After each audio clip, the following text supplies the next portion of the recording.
અમદાવાદ શહેરના 34 મક્તમપુરા વોર્ડમાં સફાઈના નામે મીંડું ઈદના તહેવારોમાં મ્યુનિસિપલ કોર્પોરેશનના અધિકારીઓ સાથે વાતચીત કરતા સફાઈ અભિયાન નિષ્ફળ સાબિત થયું. જુહાપુરામાં બકરી ઈદ નિમિત્તે વેસ્ટ માટે થેલાઓ મ્યુનિસિપલ કાઉન્સિલરોને આપવામાં આવે છે. તે થેલાઓનું નાગરિકોને વિતરણ આપવામાં આવે છે. પણ આજે નાગરિકો થેલાઓમાં વેસ્ટ અને જાનવરમાંથી નીકળેલું હોજરી તેમજ ગંદકીના ઢગલે ઢગલાઓ ઠેર ઠેર જગ્યાએ જોવા મળ્યા હતા. જુહાપુરાના રોયલ અકબર ટાવરની પાછળ ફલ્કનુમાની પાસે હોજરીઓના મોટા ઢગલાઓ જોવા મળ્યા હતા.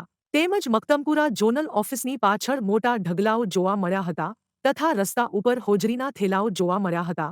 હવે વાત એ છે કે ગંદકી ફેલાય અને બીમારી ફેલાય તો એનો જવાબદાર કોણ?